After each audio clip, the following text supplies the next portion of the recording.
Conseil jardin avec Roland Motte. Bonjour Roland. Bonjour Frédéric. On a peut-être reçu à Noël une très belle fleur avec une tige très rigide. Oui. Ça s'appelle l'amaryllis. Oui. C'est de ça qu'on parle. C'est de l'amaryllis, oui, Hypeastrum. C'est pas tout à fait amaryllis, mais bon, je ne vais pas rentrer dans de la zut. technique. En tout cas, vous avez reçu cette plante qui a fait une fleur magnifique. Alors la floraison, là, c'est impressionnant. Il y a le rouge, c'est le plus courant, mais il y a d'autres fleurs qui sont panachées, qui sont très agréables et qui font des machins gros comme ça, gros comme votre micro, même plus gros, le double de votre micro. Mon micro n'est pas aussi gros que ça. Oui. Bon, et donc ça fait vraiment des grosses fleurs. Le problème, c'est qu'après, il faut l'entretenir et c'est assez facile.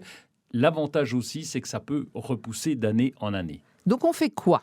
Alors, on fait quoi? On attend que les fleurs, tous les boutons floraux se soient exprimés et donner des fleurs. Donc, vous prenez des photos, vous mettez sur Instagram, etc. Et une fois que les fleurs sont complètement fanées, on va couper cette hampe florale, allez, à peu près à la base, à 3 cm de haut maxi.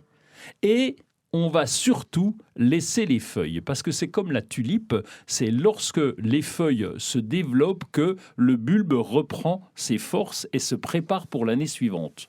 Donc on continue l'entretien, on arrose, on la bichonne comme vous savez le faire, et donc ça fait des feuilles.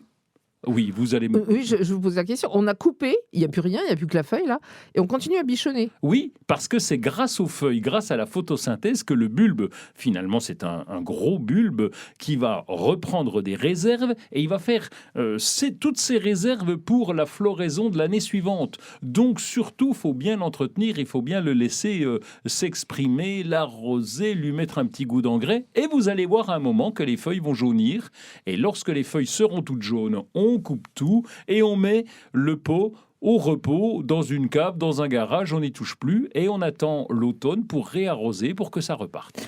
Souvent, ces fleurs, ces amaryllis, sont offertes dans des godets en plastique qui ne sont pas très gros. Est-ce qu'on a intérêt à enlever l'oignon de là où il est et le mettre dans une grosse potée? Oui, le bulbe, le bulbe, pardon. on peut, mais on peut aussi le laisser au repos, comme on faisait dans le temps avec les tulipes. On les retirait du sol, on les laissait dans un cajot et puis on les replantait à l'automne. Et on le remet dans le jardin ou pas?